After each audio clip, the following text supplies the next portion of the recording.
Canal Capital presenta Feria Internacional del Libro de Bogotá.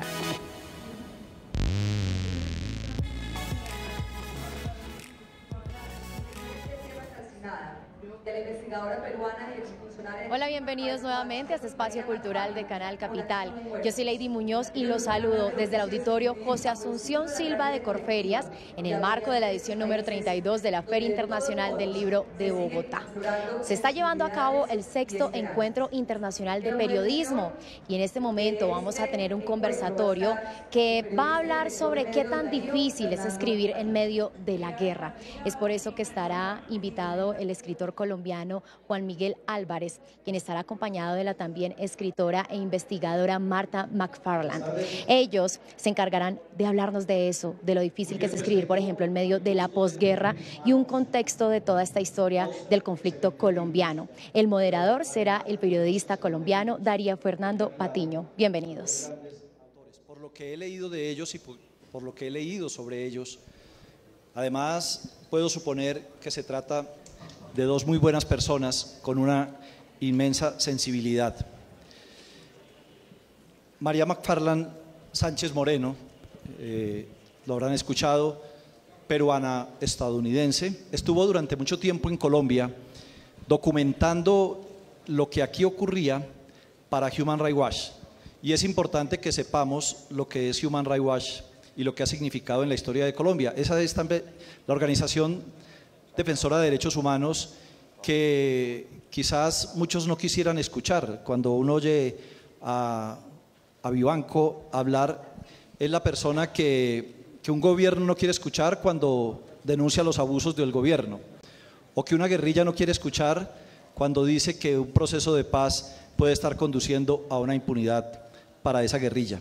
Por esa razón es tan importante y es tan sustentado siempre el trabajo de Human Rights Watch. Cuando uno ve que además hubo una persona como María durante 6 años en Colombia, documentando todo lo que aquí ocurría y hablando con todos los protagonistas, pues sabe uno que detrás de cada afirmación de esta organización pues hay una base muy sólida. Producto de eso es que viene este libro, Aquí no ha habido muertos, una historia de asesinato y negación en Colombia. Y también este libro que me da gusto poder tener en mis manos, Verde Tierra Calcinada, 2 títulos, por cierto, muy bonitos, muy poéticos para lo que muestran y para lo que revelan, de Juan Miguel Álvarez y las fotografías de Federico Ríos. Juan Miguel ha sido reportero, ha trabajado en proyectos especiales de Semana. Buena parte de sus crónicas con las que ha ganado premio han sido publicadas también por El Malpensante. Ha ganado el premio Simón Bolívar de crónica en 2 oportunidades. Yo veo que son 2 personas que han visto una Colombia que muchos no han querido ver, la mayoría incluso no conocemos o no queremos conocer. Yo diría que han caminado por lugares por los que nosotros solamente pasamos por encima, han caminado por las cañerías de nuestras calles. Ellos han viajado por esos puntos que uno preferiría no imaginar ni siquiera que existen. 2 personas que después de ver la cara de la guerra y de la maldad, creen en los buenos. María, en un personaje como José María Valle, como el exmagistrado Iván Velázquez, como el periodista Ricardo Calderón, y Juan Miguel en los pueblos, en las comunidades y en victimarios arrepentidos. No sé si sea cierto, pero en las biografías de ambos y en lo que les escuché, hay una coincidencia entre los dos, y es que se tardaron 4 años en hacer cada uno de los libros. Eso me parece haberles leído, cosa que me parece además muy coincidente. Y quiero empezar saludando a María, que es nuestra visitante. Juan Miguel y yo estamos jugando de locales. Es visitante con algo que está en el prólogo de su libro. María habla de la primera vez que llegó a Colombia y de cómo fue sorprendida por una granizada, un fenómeno que para nosotros es natural, pero que ella no había visto. Siendo peruana, no conocía una granizada.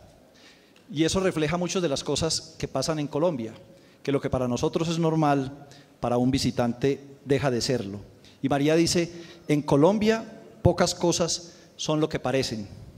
Y más adelante dice, Colombia es un país de extremos. Hay extremos en el clima que fluctúa entre el granizo, el frío intenso y el calor tropical. Y viene esta semana a Colombia y se encuentra con esto, María. Estamos en una feria del libro, estamos en auditorios llenos de estudiantes y de profesores. Todo parece una fiesta en torno a la cultura, al conocimiento. Y aquí a pocos pasos, a pocos metros afuera, hay disturbios, hay pedreas, hay un paro nacional, hay unas protestas, seguramente habrá unos heridos y lesionados. Sigue siendo este, a pesar de todo y del paso del tiempo, un país de inmensos contrastes. Bienvenida. Muchas gracias. Y por supuesto, Colombia sigue siendo un lugar de tremendos contrastes que son ciertos. Ambos lados de Colombia son reales. Es válido decir que Colombia es un país con mucha alegría, pero también es válido decir que es un país que está lleno de sufrimiento. A mí me desespera un poco cuando veo esos comerciales que dicen, ¿no?, que en Colombia es el país más feliz del mundo, o que el único riesgo es que quererse quedar, sí. Porque eso sí me parece una distorsión, ¿no? Colombia sí tiene cosas hermosas, pero no son las cosas que normalmente se presentan hacia afuera, ¿no? Cuando yo estuve cubriendo el país, que fue del 2004 al 2010, yo venía desde Estados Unidos seguido y hablaba con personas del gobierno de Estados Unidos, y ellos estaban hablando del milagro de Medellín y todas estas cosas que estaban yendo muy bien, y para mí eso era una forma de tapar la realidad. Las cosas buenas que tiene Colombia están en otro lado, están en esas personas tan valientes, tan honradas, que hacen enormes sacrificios por decir la verdad, por luchar por la justicia, también en la cultura y en otros lugares, pero no es esa simplificación que a veces existe. Y Juan Miguel, ¿cómo ha hecho para, siendo colombiano, seguir encontrando de todas maneras y asombrándose frente a esos contrastes que se dan en esos lugares apartados que usted ha recorrido? Buenas tardes. No, pues digamos que el asombro no viene por, si vale el concepto filosófico, no viene por los hechos objetivos, no es lo que está ocurriendo allá afuera, sino que el asombro en mi caso viene por las emociones de la gente. Entonces, cuando en medio del salvajismo más atroz de un excombatiente o de un combatiente en medio de la guerra, aniquila cualquier posibilidad de fe en la vida en una comunidad, una persona de esa comunidad hace algo, algún gesto, compromete su vida, su futuro, todo lo que tiene por llevar a cabo un gesto para recuperar la humanidad perdida y para de cierta manera volver a llenar de, digamos, como de sentido humano, de tejido social, lo que sea, un territorio devastado. Entonces, esa persona que es capaz de acometer, de llevar a cabo ese gesto por una convicción personal, por un sentido moral, por un sentido político, sin temer o a riesgo de que caer víctima de lo que acaba de suceder, es completamente asombroso. Y esto lo encuentra uno en cada vereda colombiana.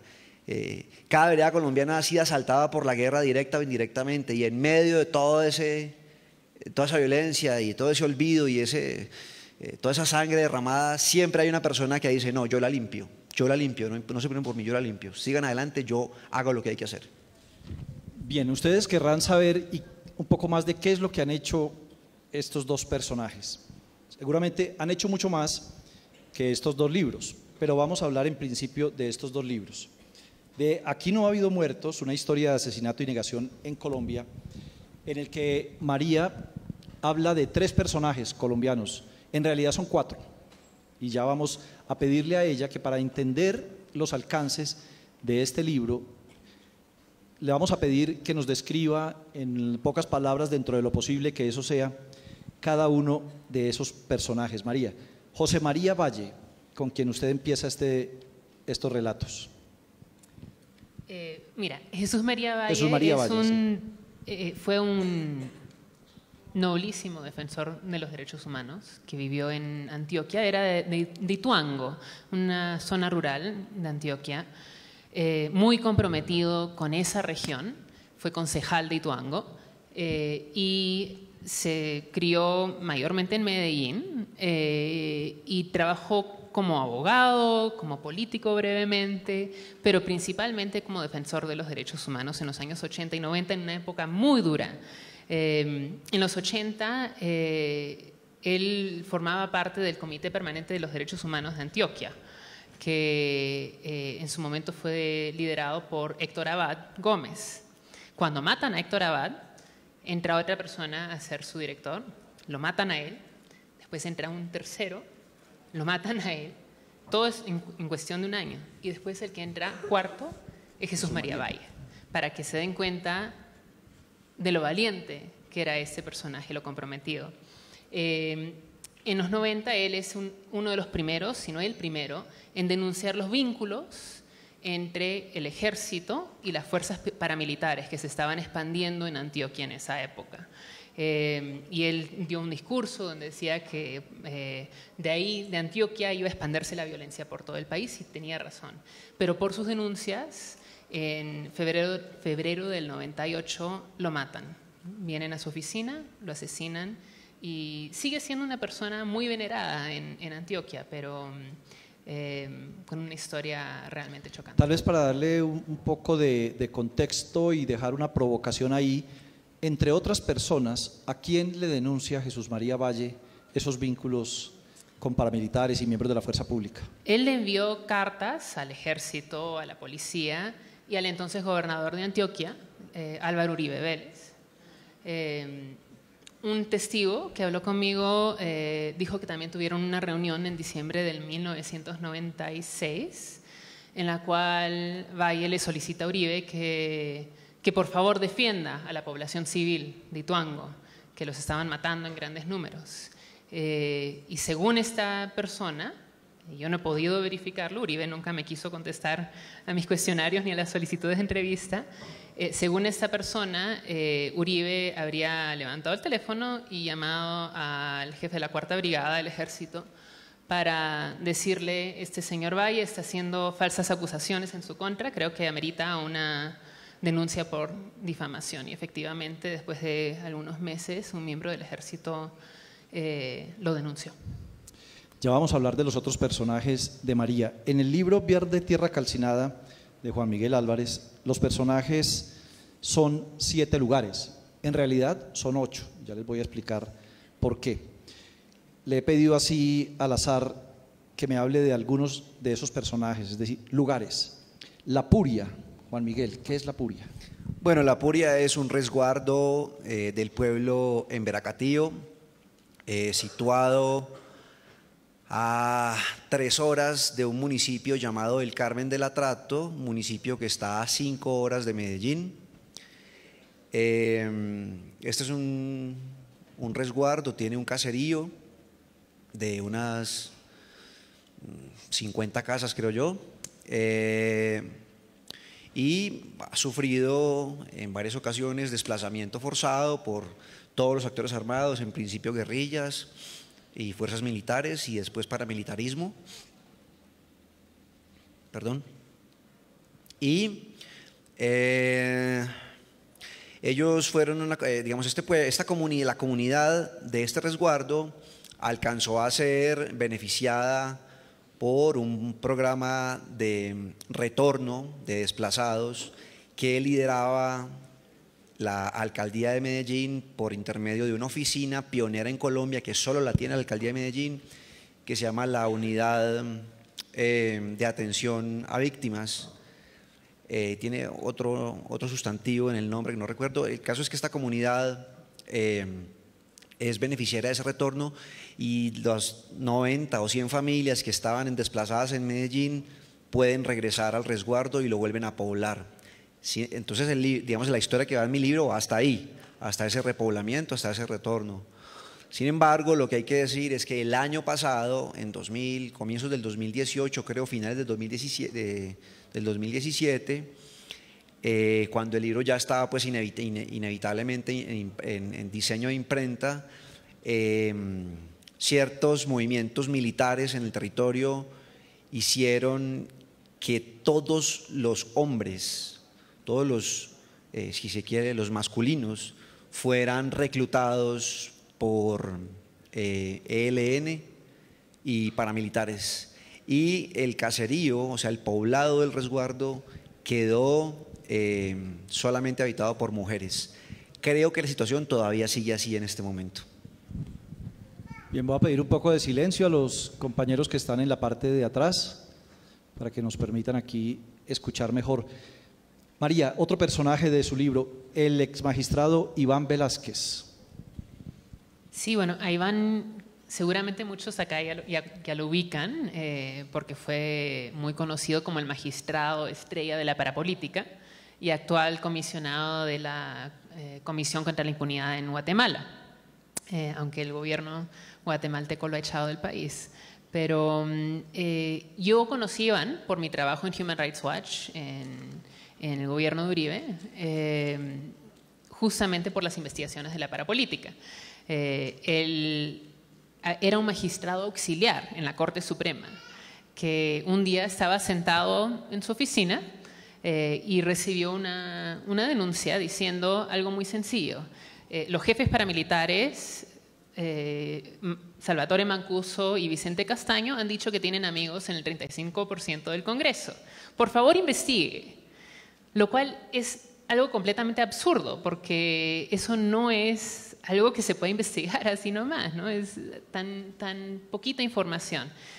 Pero Iván decidió investigar, lo cual lo hace una persona muy especial, porque en mi experiencia, muchísimos investigadores, frente a una situación con más pruebas, terminan engavetando las investigaciones, porque por temor, porque es demasiado trabajo, por miles de razones, por corrupción, pero Iván decidió investigar y se puso a ver qué investigaciones habían en curso en la Corte, se encontró con un montón de pruebas, entrevistó a los jefes paramilitares y bueno, ahí fue recogiendo información y inició los procesos de la parapolítica que terminaron implicando a más o menos el 30% del Congreso en vínculos con los grupos paramilitares, en complicidad.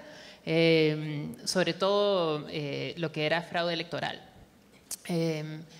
Pero Iván tenía una historia anterior y yo me enteré, la razón por la cual yo empecé a escribir sobre Jesús María Valle, además de Iván, es porque al entrevistar a Iván, él un día me dio un discurso que él había dado al recibir un premio internacional.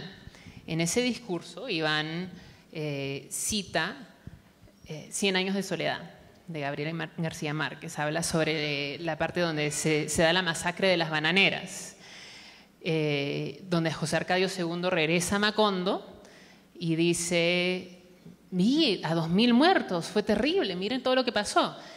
Y la gente en Macondo le dice: no, aquí no ha habido muertos. Desde el tiempo de su bisabuelo no había muertos en Macondo. Entonces de ahí obviamente sale el título del libro, ¿no? Pero lo que Iván dice es: ese premio que yo estoy recibiendo se lo quiero dedicar a todos los colombianos que, como José Arcadio II, han dicho la verdad y no han sido oídos. Y especialmente se lo quiero dedicar a un gran amigo mío que dijo la verdad y murió por ello, y esa persona es Jesús María Valle. Y lo que sucedió es que Iván había sido amigo de Valle desde los años 80 y él era director de la Fiscalía Regional de Antioquia en los 90 cuando matan a Valle. Y él va a la oficina de Valle y ve el cuerpo y trató de investigar el paramilitarismo en esa época. Entonces, todo ese contexto también aparece en el libro, que es algo que no se conocía tanto sobre Iván, y yo que lo conocía, yo creía bastante bien, tuve que escarbar para poder sacar esa información. Y sabemos lo que pasó con Iván Velázquez, salió de Colombia, una situación muy difícil, fue a trabajar con Naciones Unidas y le pasó al contrario. Aquí decimos que alguien pasa de Guatemala a Guatipeor. Él pasó de Guatepeor a Guatemala porque fue nombrado en una comisión de Naciones Unidas para investigar la corrupción de Guatemala y en este momento no puede entrar a Guatemala siquiera porque ha tocado tantos callos hasta el más alto gobierno de corrupción que Iván Velázquez no puede entrar a Guatemala. Verde Tierra Calcinada también nos lleva por lugares, sí, definitivamente que no son tan sonoros para nosotros y por eso le pedí a Juan Miguel que también me hablara de alguno de estos lugares. La Balsa, por ejemplo. ¿Qué es La Balsa? La Balsa es un caserío perdido en la selva del Pacífico Sur colombiano, límites con Ecuador, pero una tierra cercana al mar, a la desembocadura del río Mira en el Océano Pacífico. Es una comunidad afrodescendiente, es una comunidad que tiene posesión de ese territorio desde que lo habitaron, o sea, desde la colonia. Y es una comunidad que fue ocupada en el año 99, 2000, 2001, por ahí, por un frente de las FARC, el Daniel Aldana, columna móvil Daniel Aldana. Y cuando yo digo ocupada, es un verbo técnico en cuestión de derecho internacional humanitario que quiere decir que el actor armado somete a la población por virtud de las armas y duerme en el territorio, se aprovecha de los recursos del territorio, somete a la población para ponerlos a trabajar, digamos, a su servicio o para que les cumplan ciertas órdenes. Así que la ocupación territorial fue terrible, duró varios meses. Después ellos como comunidad logran zafarse de esa ocupación haciendo un manual de convivencia al cual las FARC le tocó aceptar. Y la historia que cuento en ese libro es del origen y el alcance de ese manual de convivencia y que, digamos, hasta cierto punto sirvió, pero para la época en la cual yo hablo con la gente de allá ya no estaba sirviendo, estaban a merced de los grupos armados porque la guerra ya se había salido de cualquier margen. Para cerrar, debo decir que los dos líderes comunitarios principales con los que conversé, uno de ellos, Gilmer Genaro García, yo hablé con él a mediados del 2014, él a finales del 2015, agosto, septiembre, no recuerdo bien la fecha, fue asesinado en la carretera que va de Tumaco a La Balsa. Perdonen, este episodio siempre me pone muy sensible, la verdad. Y ese asesinato de Gilmer Genaro casi detiene el proceso de paz en La Habana. De hecho, el gobierno se paró de la mesa y la recomposición de los diálogos fue porque Humberto de la Calle como que convenció a todos los demás que a pesar de ese asesinato tenían que llevar eso a final. Y ese muchacho pues no alcanzó el proceso de paz y era el que más había hecho por la paz en esa comunidad. María, usted también decide asumir la historia de un personaje, un periodista, que está detrás de las más importantes investigaciones que se han publicado en la revista Semana, y es Ricardo Calderón. ¿Por qué decide ir tras la pista de Ricardo? Bueno, yo a Ricardo le estuve pidiendo durante años que me dejara contar su historia, porque yo sabía que en esa época que yo estaba cubriendo Colombia, del 2004 al 2010, él era el que estaba escribiendo esas investigaciones, él es el que destapó el escándalo de las chuzadas del DAS. y escribió historia tras historia al respecto. Él es el que escribió sobre la entrada del paramilitar Job, que era la mano derecha de Don Berna, a la casa de Nariño, para conversar con personas del entorno del presidente acerca de cómo podían desprestigiar a Iván Velázquez, ¿no? Y ofrecerle supuestas pruebas. Entonces, una forma de terminar de contar la historia de Iván Velázquez y las investigaciones que él estaba llevando a cabo y las presiones que el gobierno puso sobre él y sobre la Corte Suprema era a través de la historia de Ricardo, quien destapa esas presiones. Ricardo tenía una cantidad increíble de información. Es una persona a la vez increíblemente humilde. Nunca firma sus artículos, ¿no? Es muy difícil encontrar una imagen de él. No da discursos. Y me pareció alguien que hace esto porque realmente está comprometido y no puede hacer otra cosa que lo que hace, que es investigar y tratar de contar la verdad. Y eso es un elemento común entre los tres personajes principales, yo diría, del libro, que los tres hacen cosas que para una persona común y corriente parecen absolutamente locas, ¿no? Hacen unos sacrificios inmensos, pero no pueden hacer otra cosa, no podrían tomar otra decisión, es parte de quienes son. Una de las cosas que aparecen en el libro es que miembros del DAS, de hecho, secuestraron a Ricardo en un momento. Lo metieron en una maletera, lo golpearon en la cabeza, le dieron escopolamina para que dijera si los había traicionado, y eran sus propias fuentes en el DAS, que estaban preocupados que Ricardo no publicaba lo que ellos le estaban dando. Ese tipo de riesgo es algo que para la mayoría de gente no es inconcebible, pero él lo asume y sigue haciendo lo mismo y no se detiene. Y no quiere crédito. Y no quiere crédito. Entre los 7 lugares que describe Juan Miguel en su libro, por fuera de los 7 lugares más bien, hay un lugar que él describe en varias oportunidades. Se llama La Burbuja y les dedica capítulos dentro de su libro. Regreso a la Burbuja 1, regreso a la Burbuja 2. ¿Qué es esto de la burbuja en su libro? Bueno, la burbuja era mi apartamento en el barrio La Macarena. Pero eso tiene un simbolismo. Sí, claro, no, ya lo voy a explicar. Es que, pues yo creo que todos ustedes conocen o han oído hablar del barrio La Macarena y entonces saben lo gentrificado que es y los restaurantes y la pendejada. Entonces, pues toda la gente que ha vivido allí o los que hemos vivido allí en algún momento nos hemos considerado como progresistas, ¿no?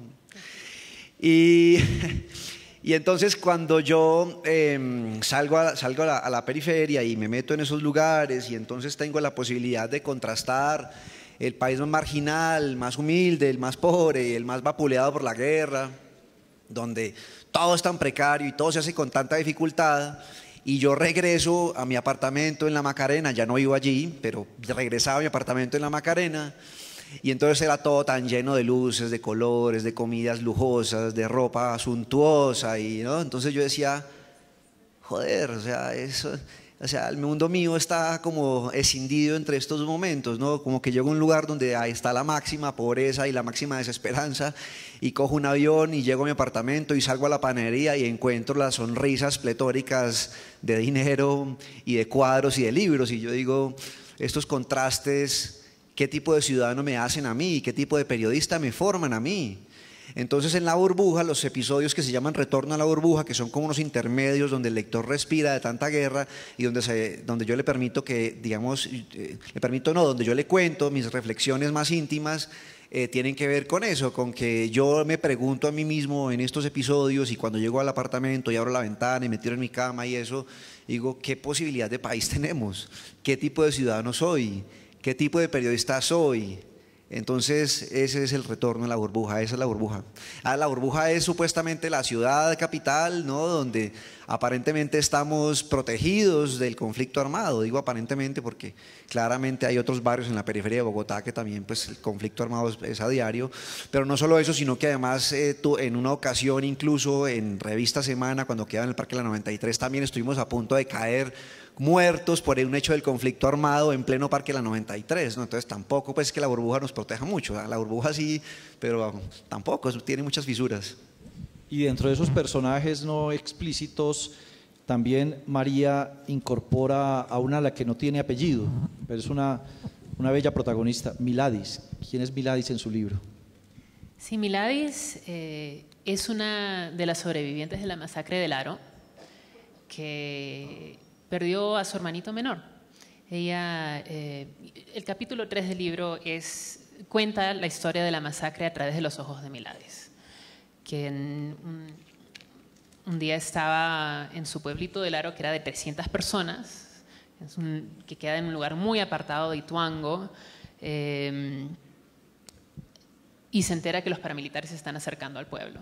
Y ellos habían oído cosas horribles sobre los paramilitares, pero no se habían encontrado con ellos antes, pero estaban con mucho miedo. Se enteraron demasiado tarde para salir del pueblo, entonces estaban ahí atrapados. Eventualmente llegan los paramilitares. Miladis estaba escondida en su casa, que era de un solo cuarto, con sus hermanos, su hijito bebé, su mamá, y preocupadísima porque el hermano menor de 14 años no regresaba. El hermano menor había estado sembrando frijoles. A la mañana siguiente vienen los paramilitares, golpean la puerta, los sacan a todos, se los llevan a la iglesia. En el camino ella ve una serie de muertos en la plaza. Ella entra a la iglesia y dice, yo tengo que averiguar dónde está mi hermanito, qué es lo que ha pasado con él. Va y le dicen, vaya a hablar con ese jefe paramilitar, Junior. Habla con Junior y Junior dice, ay, ese es el pelado que matamos ayer. Mandan a traer al cuerpo de su hermanito,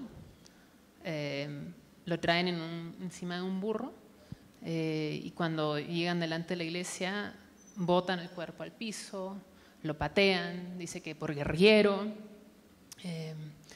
Finalmente a Miladis y a su hermana y a su mamá le permiten salir del pueblo con el cuerpo de su hermanito montado encima de un burro. Ella recuerda que encontraron que él tenía adentro de su boca se me escapa la palabra, pero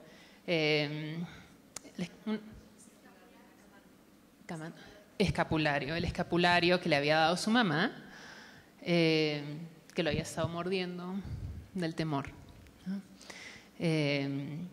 Un chiquito de 14 años, pero muy pequeño. Ella lo recuerda con su manito rota, y se fueron en burro varias horas hasta Puerto Valdivia, y finalmente la familia quedó desplazada. Desplazaron a todo el pueblo, mataron a 17 personas, torturaron a varios de una forma espantosa,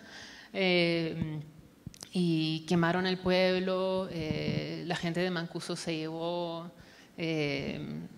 todo el ganado que tenían. Y lo que fue terrible de esa masacre es que se sabía que iba a suceder. Los paramilitares estuvieron ahí 5 días,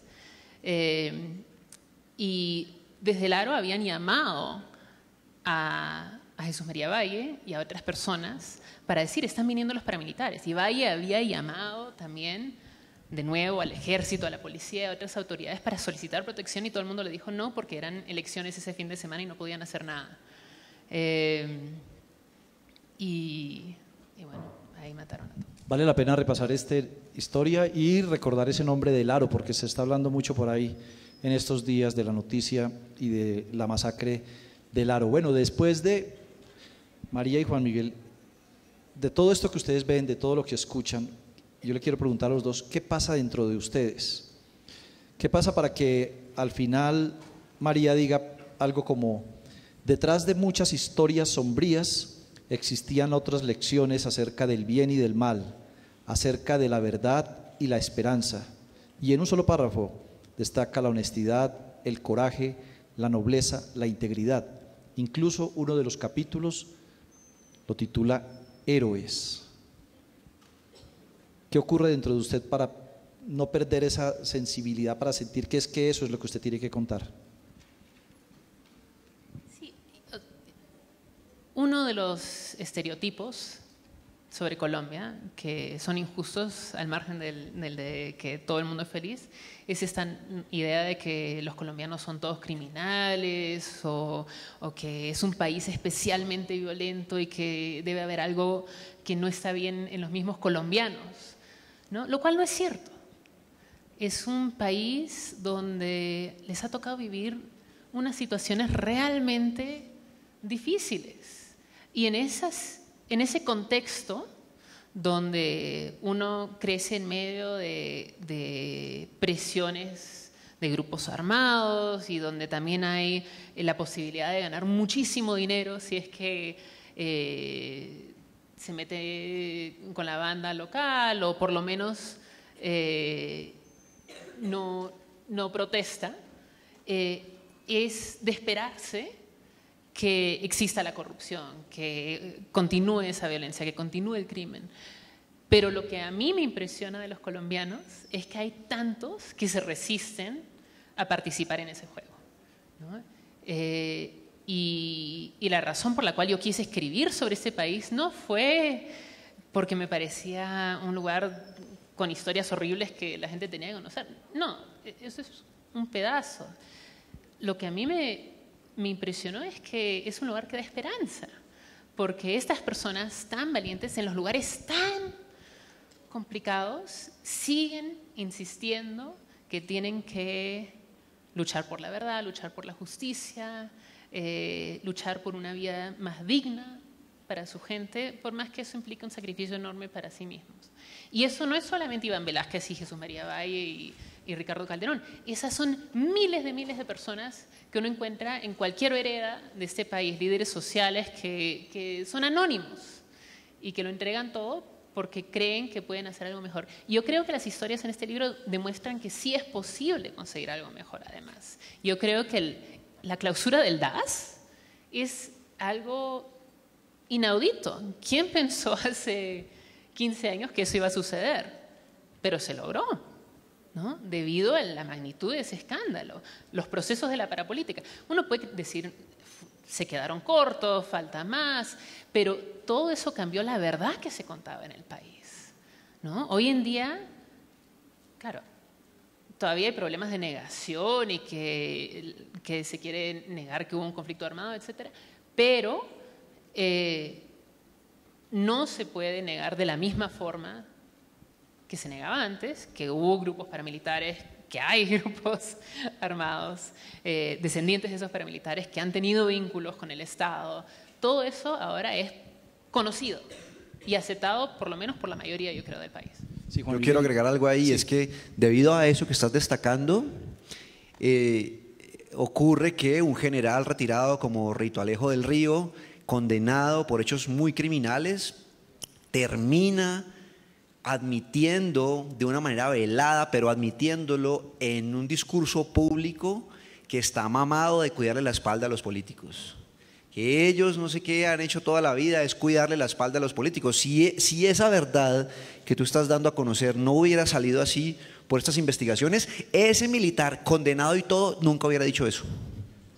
Juan Miguel, el más reciente reportaje con el que ganó el premio Simón Bolívar es un reportaje duro, doloroso sobre las bandas criminales en Medellín.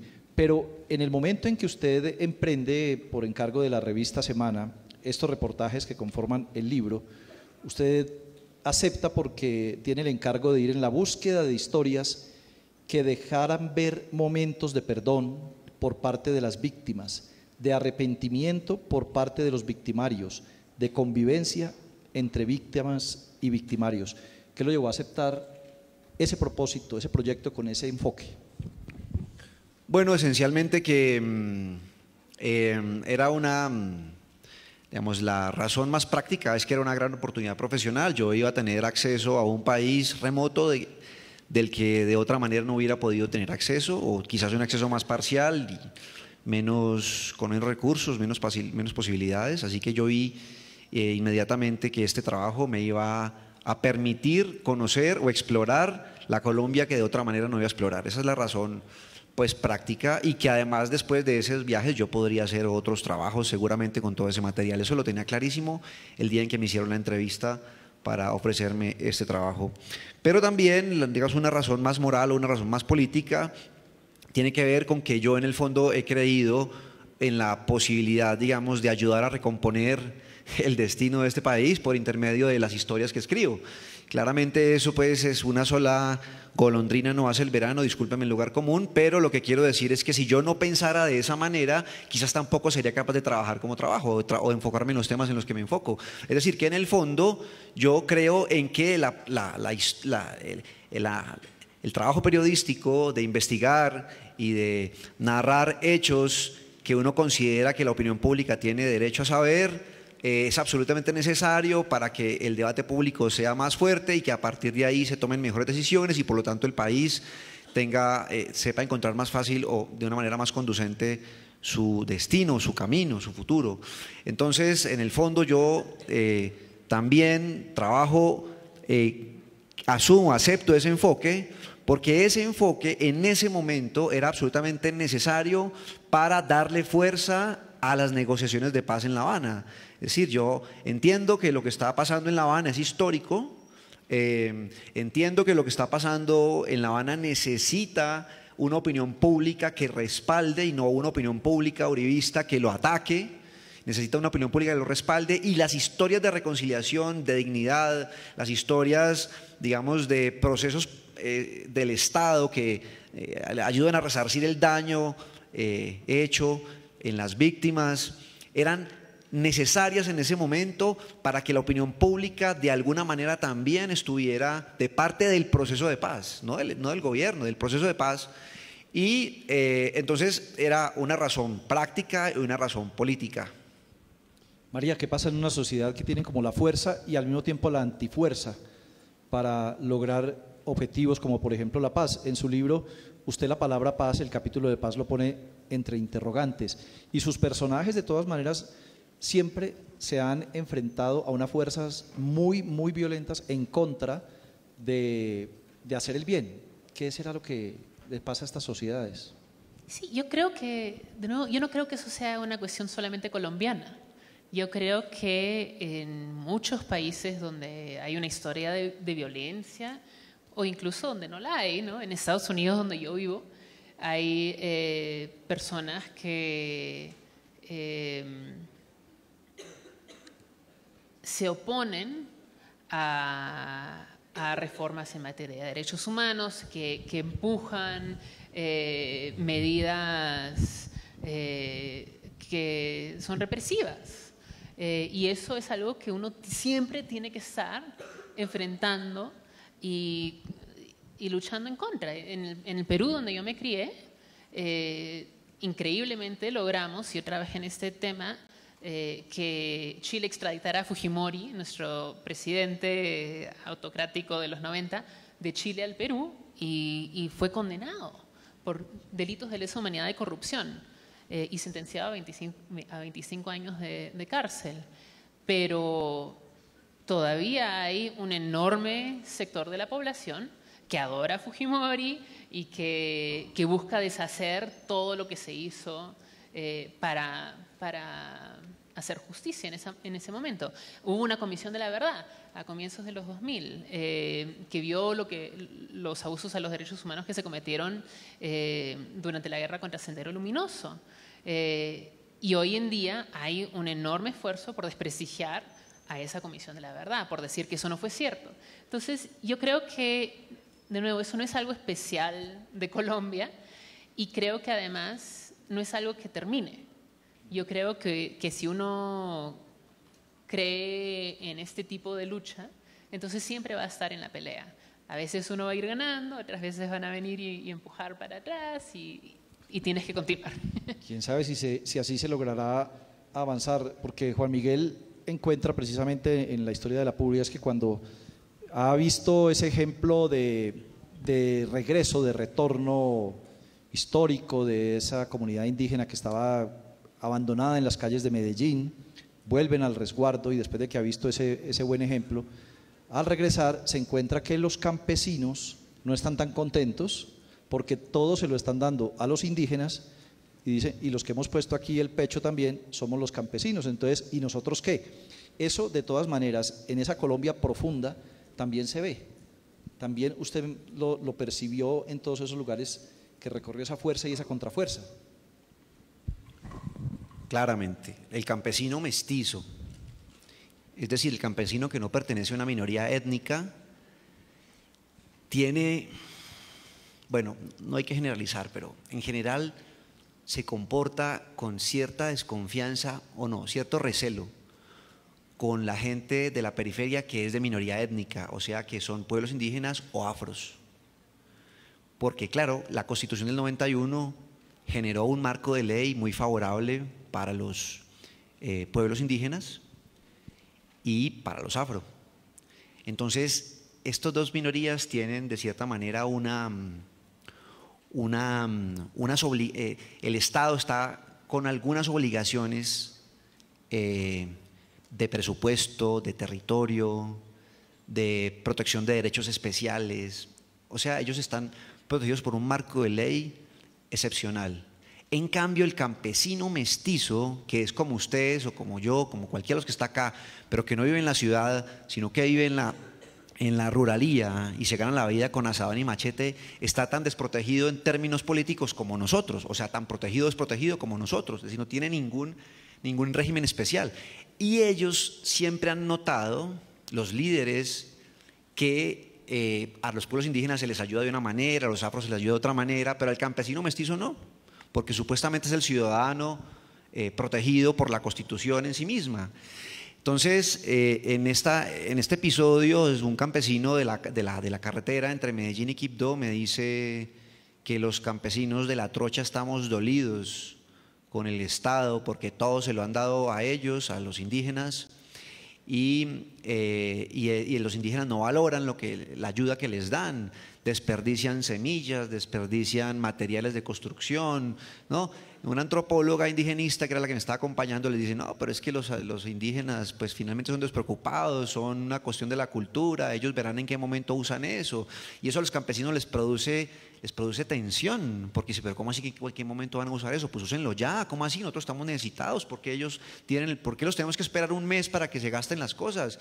Si es que nosotros estamos urgidos, nos las gastaríamos ya. Esa tensión es muy frecuente en todo el territorio nacional. Después de, digamos, 5 o 6 meses de ese encuentro con ese campesino, estuve en la Ciénaga del Chocho, que queda en Yondó. Eso es el nordeste antioqueño, límites con el Magdalena Medio, enfrente de Barranca Bermeja. Y allá conocí un campesino de bien adentro, vivía como a 2 horas en canoa por un brazo de esa ciénaga. Y ese señor me decía a mí que la diferencia que había entre los campesinos y los indígenas es que los campesinos veían en la tierra una oportunidad económica, porque era una oportunidad de siembra y de vender los productos. El campesino, por precario que sea, vende lo que cultiva, ¿no? Y que entonces los indígenas, al contrario, veían en la tierra pues como su territorio de vida, pues como su lugar como su arraigo con el mundo. Entonces, si ellos querían sembraron una yuca, y si no quieren sembrar más yuca, no sembraban yuca. En cambio, el campesino, si sembraba una yuca y la arrancaba, tenía que volver a sembrar una yuca. Y que ese cambio en la concepción del uso de la tierra hacía que los indígenas siempre estuvieran, digamos, y con los campesinos siempre estuvieran en tensión en los territorios marginales. Esto es una cosa que el Estado no ha resuelto. El campesino se siente desprotegido en comparación con los afros y con los indígenas, y probablemente, si las cosas siguen como van, ¿qué líder campesino tienen en este momento el Congreso para que cambie las cosas? Nadie. Un líder campesino no lo hay. Por eso las curules que le iban a dar a las víctimas en este proceso de paz era fundamental para resarcir este asunto, pero pues ya vemos que está como en veremos la cosa. Sí, ahí queda uno preocupado si no quedarán por ahí unos gérmenes activos para que más adelante este conflicto se recrudezca. Vamos a hablar un poco, y vayan preparando preguntas, vamos a hablar un poco de la técnica, y de esto tiene que ver mucho también con el periodismo, el oficio de la mayor parte de quienes estamos aquí. María, usted es abogada, investigadora, por supuesto me imagino que habrá escrito miles de informes como investigadora y habrá escrito miles de documentos. Este libro tiene un relato muy periodístico, muy ameno, porque usted no usa notas de pie de página, pero en cambio al final cuenta todos los, digamos, los secretos de su técnica. Hace un glosario, identifica a los personajes y dedica un capítulo que se llama Notas y Fuentes. Cuenta todo cómo obtuvo cada información, cómo se acercó a una fuente, qué le respondió la fuente que le dijo. Interesante ese formato. Sí, bueno, yo no quería que fuera un libro académico ni que se percibiera como tal, quería que se leyera como, casi como si fuera una novela, ¿no? Con personajes, de una forma, escrito de una forma más directa, ¿no? Más inmediata. Y eso significa que no puedes tener notas a pie de página. Pero sí quería explicar de dónde venía todo, porque estos son hechos que hay que documentar con mucho cuidado. Yo pasé muchísimo tiempo tratando de verificar cada hecho, y si no podía verificar algo, traté de dejar muy claro ahí que no lo había podido verificar, y todas las cosas que se habían dicho en contra de esa tesis que yo estaba planteando, ¿no? Además de hablar con las personas, con los personajes en el libro y con sus familias y la gente de su entorno, yo entrevisté a jefes paramilitares, entrevisté a personajes del entorno del expresidente Uribe, personas que trabajaron en la gobernación de Antioquia, y todo en un esfuerzo por asegurar que esto fuera lo más completo y serio posible. Pues ha resultado tan interesante todo ese relato final de María, ha resultado tan interesante que incluso eso fue lo que generó también buena parte de la noticia y de la polémica cuando Daniel Coronel escribió una columna sobre algunos de esos detalles que contaba María del episodio de Álvaro Uribe y su exsecretario de gobierno Moreno, Pedro Juan Moreno. de Pedro Juan Moreno en Antioquia, y todo lo que fueron las comunicaciones de María con alias Don Berna, en fin, todo eso que está contado, que además se deja leer muy agradable hasta la última página, que parecería como los detalles técnicos del libro, pues es realmente un gran ejemplo como para quienes estemos algún día interesados en hacer un trabajo periodístico de largo aliento. En el caso de Juan Miguel, a mí además del tema de las pausas en la burbuja, me llama la atención, pero después me di cuenta que le ha llamado la atención a otras personas también, no fui original en eso, pero me llama la atención el hecho de que en el libro el fotógrafo que lo acompaña a los viajes no solamente publica las fotos, sino que el fotógrafo habla. El fotógrafo es su compañero de viaje, es como una especie como de voz de conciencia también, un fotógrafo que habla. Normalmente en los relatos de televisión o de prensa, los fotógrafos no intervienen más allá de la foto, o el camarógrafo no interviene más allá de la imagen. Cuéntenos de esa experiencia de darle vida al fotógrafo más allá de sus fotos. Pues es que es normal, porque imagínense, ustedes tienen que viajar por la zona, normal, la zona más oculta del país. Hace. Uno va 5 o 6 meses, ¿no?, perdida de la ciudad, y entonces pues su compañero de viaje es el fotógrafo, y el fotógrafo igual es una persona que tiene una capacidad de resolver problemas periodísticos como con el mejor reportero. De hecho, Federico es muy buen reportero. Y Federico está muy formado políticamente, entonces todo el tiempo está opinando, está haciendo análisis, está interpretando. Entonces todo el tiempo él y yo estábamos discutiendo sobre lo que nos estaba sucediendo y sobre lo que estábamos pasando y sobre tal persona, sobre tal sitio. Y pues esto es un libro en el que sobre todo, yo narro los territorios, narro lo que las personas me cuentan, pero también es un libro súper personal, o sea, es un libro mío, porque es un libro donde yo aparezco, donde yo siento, donde yo lloro. O O sea, es un libro donde el lector va conmigo en los viajes. Es decir, esto no es una crónica, digamos, distante en la cual el narrador cuenta cosas que están ocurriendo allá. No, esto es un libro de una crónica íntima donde el narrador está contando cosas que suceden aquí dentro de mí, aquí afuera a un paso, allá a una cuadra, pero dentro de mí. Y en esas cosas y en esa manera de contar hechos íntimos, pues es absolutamente necesario que aparezca Federico como un interlocutor mío, porque es el único que tengo durante todos los viajes, porque nos metemos 6 horas por trochas espantosas, porque vamos en aviones, nos toca esperar en aeropuertos 4 o 5 horas que los vuelos retrasados, porque almorzamos juntos, comemos juntos, desayunamos juntos, porque a medianoche un helicóptero Black Hawk está sobrevolando el hotel y entonces yo me tengo que despertar y tocarle la puerta y decirle, oiga, ¿está escuchando eso? El man dice, sí, ya lo estoy viendo. O sea, porque todas las cosas ocurren con él. Entonces, ¿cómo no lo iba a meter? Tiene que aparecer. ¿Cómo no es entendible, pero no es común? Realmente a veces se queda solamente en el crédito. Las fotos en esta edición están a color, muy buenas fotos, por cierto. María también le da un papel importante a la fotografía, ¿no? En su libro publica fotos y de un mismo fotógrafo, ¿todas? No, no todas del mismo, aunque muchas son de Stephen Ferry, con quien yo viajé bastante también cuando yo trabajaba para Human Rights Watch. Él tomaba las fotos, yo entrevistaba a la gente y se ha dedicado mucho a Colombia. Así que tenía imágenes que iban con cada sección del libro, pero además conseguí imágenes por otras fuentes, ¿no? Imágenes antiguas de Jesús María Valle o de Iván Velázquez con su familia, y que esas aparecen en la versión en inglés, no tanto en la de acá, creo. Pero también a mí me gustó mucho la imagen que conseguí para la carátula del libro, que es una fotografía tomada por la antioqueña Natalia Botero, de una carretera donde hay, no se nota al comienzo solamente se ve un hombre en una bicicleta, pero si te fijas bien, al costado de la carretera hay 2 cuerpos de personas asesinadas, y esa fue una foto que Natalia tomó después de una masacre paramilitar en Antioquia a fines de los 90.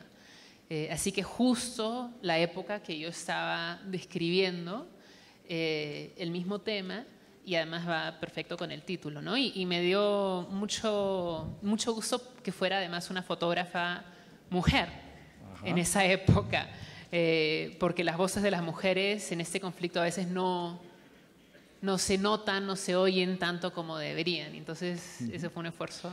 Sí, vale la pena destacar ese papel tan importante de los fotógrafos, del reportero gráfico o del fotógrafo como periodista en estos 2 libros. La crónica de Juan Miguel, de la que hablaba hace un momento, sobre las pandillas urbanas en Medellín, que ganó el más reciente premio, se llama El poder bajo la tierra, y yo la encontré publicada por Arcadia. Originalmente no había sido publicada por este medio, pero la encontré publicada por Arcadia y la recuerdo.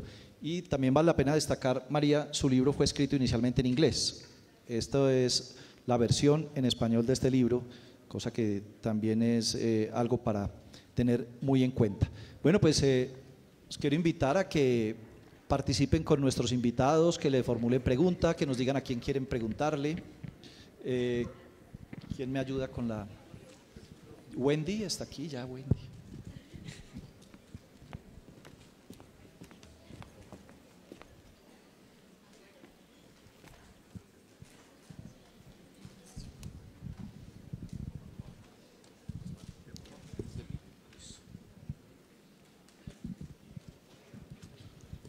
Bien, ¿lo escuchan? Bueno, muy buenas tardes para todos. Mi nombre es Santiago Buenaventura, estudiante de periodismo en la Universidad del Rosario. Bueno, primero que todo, valorar pues este trabajo, estas investigaciones que pues, realizaron en un amplio plazo de tiempo. Y pues a partir de lo que decía María sobre su personaje Miladis, que me llamó mucho la atención, y sumando pues lo que dijo sobre la reportera de la que tiene la portada, pues me surgió la cuestión pues a partir de la figura femenina pues en lo que es en el conflicto armado, es decir, pues tanto para Juan como para María, ¿cuál es, o sea, por qué es necesario y fundamental tener la mujer, como hablar de la mujer en el conflicto armado en general? Y pues, de segundo, ¿cuál es como ese papel, esa importancia que tiene la mujer pues, en lo que es el conflicto? Muchas gracias. Gracias. Excelente pregunta. Las mujeres somos la mitad de la población y muchas veces se nos borra de la historia, ¿no? Muchas veces cuando uno escribe o ve imágenes sobre el conflicto, son de hombres armados, hombres que son asesinados, pero las mujeres están ahí, las mujeres son violadas, las mujeres son secuestradas, son asesinadas.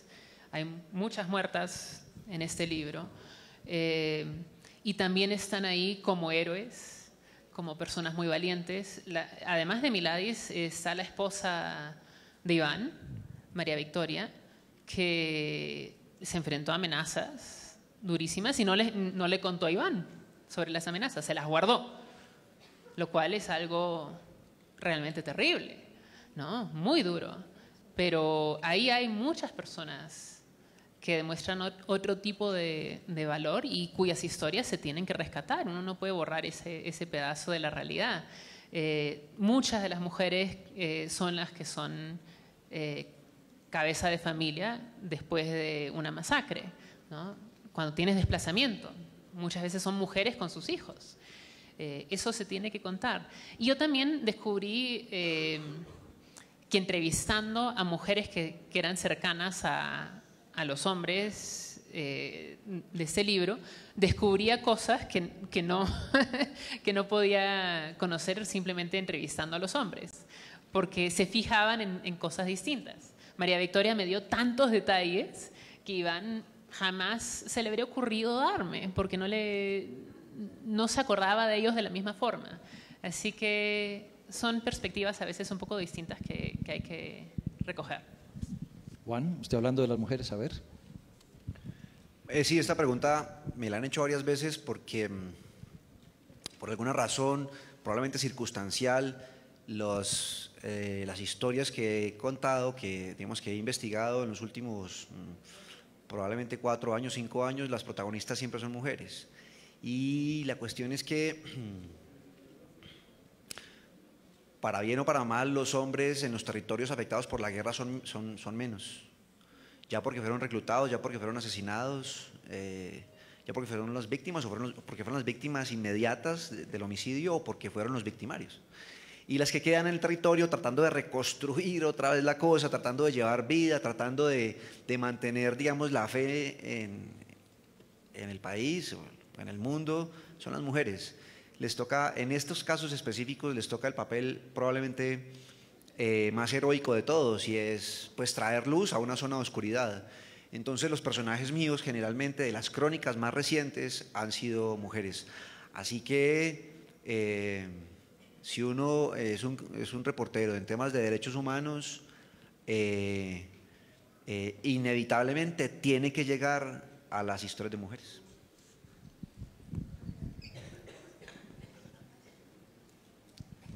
Sí, ya, por el micrófono. Aquí está. ¿Anda por dónde?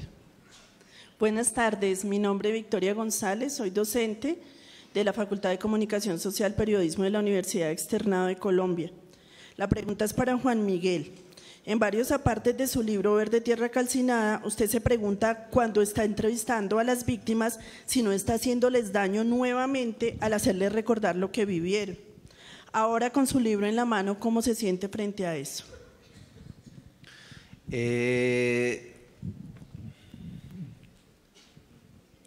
Lo que yo narraba en esos momentos era esencialmente la emoción primaria del momento, porque era mi duda técnica, era una duda de procedimiento técnico periodístico. ¿Hasta dónde puedo preguntar y cómo puedo preguntar? ¿Qué tanto debo forzar el recuerdo de la persona? ¿Qué tanto debo presionarla para que me cuente lo que necesito saber, para que este relato quede con el matiz que necesita? Y esas preguntas surgen en ese momento, sobre todo porque algunas de estas personas al recordarme sus relatos, sus dramas, pues terminan muy afectadas, llorando y momentáneamente deprimidas. Lo que yo notaba inmediatamente después es que ellas mismas, estas mismas personas, me daban la posibilidad de seguir conversando. Es decir, cuando yo veía que la persona estaba en una situación ya de mucha depresión, de mucho llanto por lo que me estaba contando, yo le decía, mire, si quiere paramos, no me tiene que contar esto, tranquila, yo ya... Entonces la persona en un rapto de ahogo, ¿no? y lágrimas, como que tomaba aire y me decía, no, tranquilo, sigamos. Cuando la persona me decía sigamos y volvía a recuperar la voz y volvía a hablar con un poquito más de vigor, yo sentía que la persona había sufrido rápidamente un efecto terapéutico conversando conmigo. Era como si el diálogo conmigo tuviera algún efecto de terapia de choque. Y eso me alentaba a mí para seguir. Y yo decía, bueno, no, entonces la cosa está bien. ¿Qué ha pasado hoy? Hoy, que he podido comparar el trabajo de ese libro con otros trabajos que he hecho también con otras personas que han sido afectadas por la guerra. Y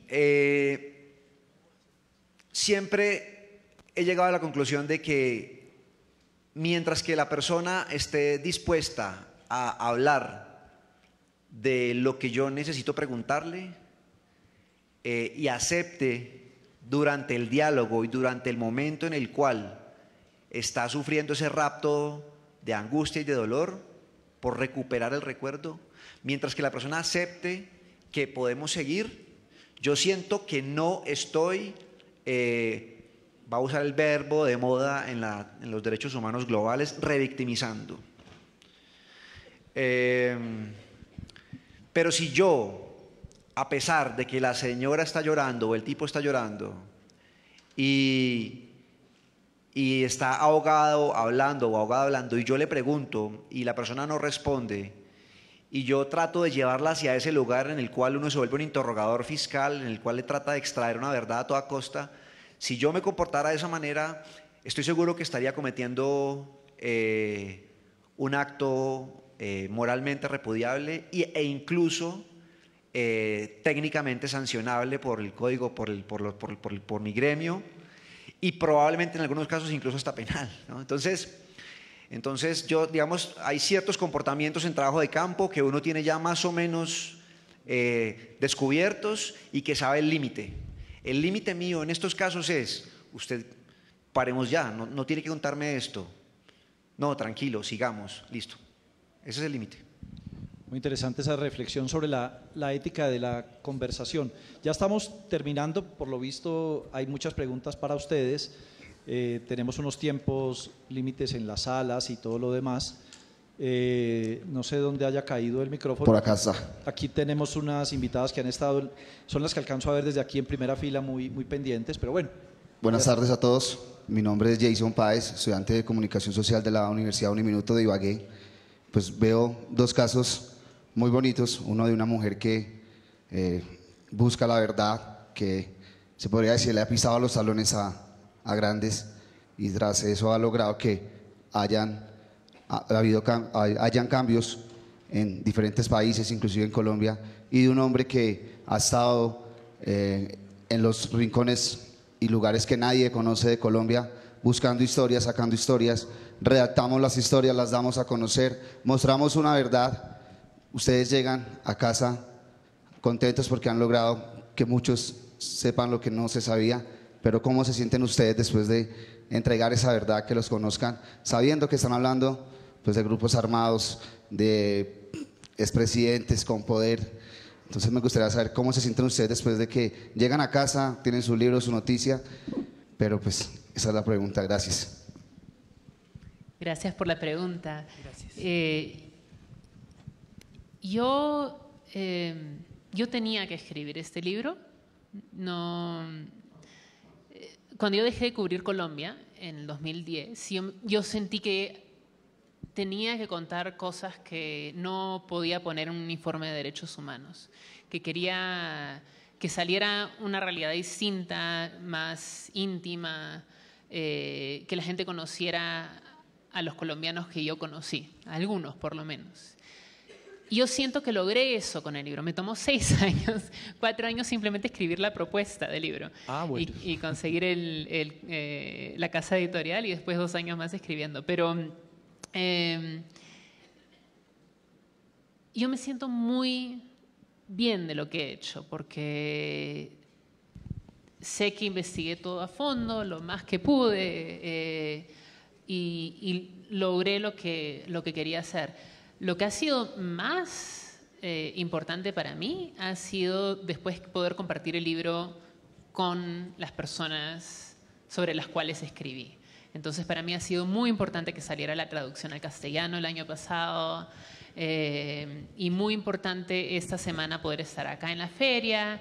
También el martes estuve en Medellín, estaba Miladis en el auditorio, en la biblioteca piloto, estaban los familiares de Jesús María Valle, estaban sus colegas, otras personas que habían participado en las mismas luchas y poder honrarlos de esa forma para mí fue realmente espectacular. Así que si la pregunta era si tengo miedo o algo así, uno siempre anda un poquito nervioso en ciertos lugares, pero estoy tranquila y contenta de haber podido hacer eso también por esas personas. Juan, ¿cómo se siente? No, yo me siento muy bien. Mi trabajo siempre me ha dejado muy satisfecho. Claramente cometo errores y digo, puta, ¿por qué hice esto? Tenía que haberlo hecho de otra manera, bueno, que sea, pero en general me siento satisfecho de lo que puedo hacer y nada, esto apenas empieza. O sea, este es mi segundo libro y tengo material para unos 10 más, así que esto apenas empieza. María también tendrá material seguramente para más.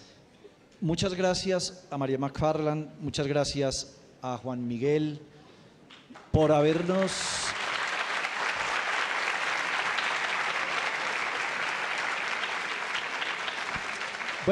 dado la oportunidad de empezar a leerlos y, mejor aún, por darnos la oportunidad de escucharlos.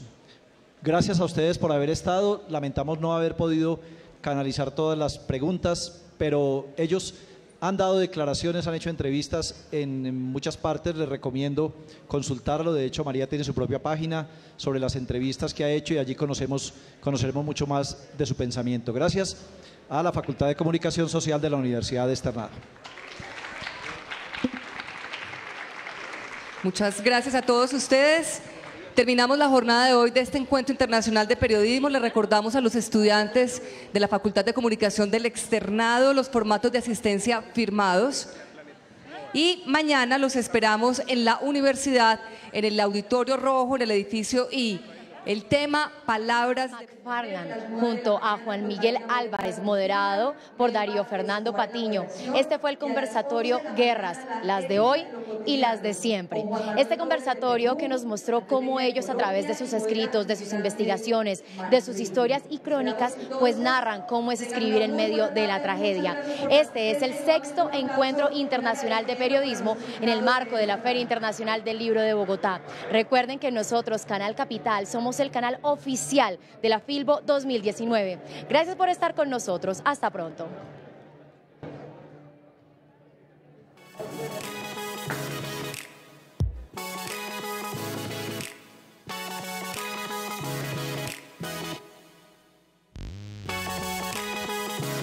Canal Capital presentó Feria Internacional del Libro de Bogotá.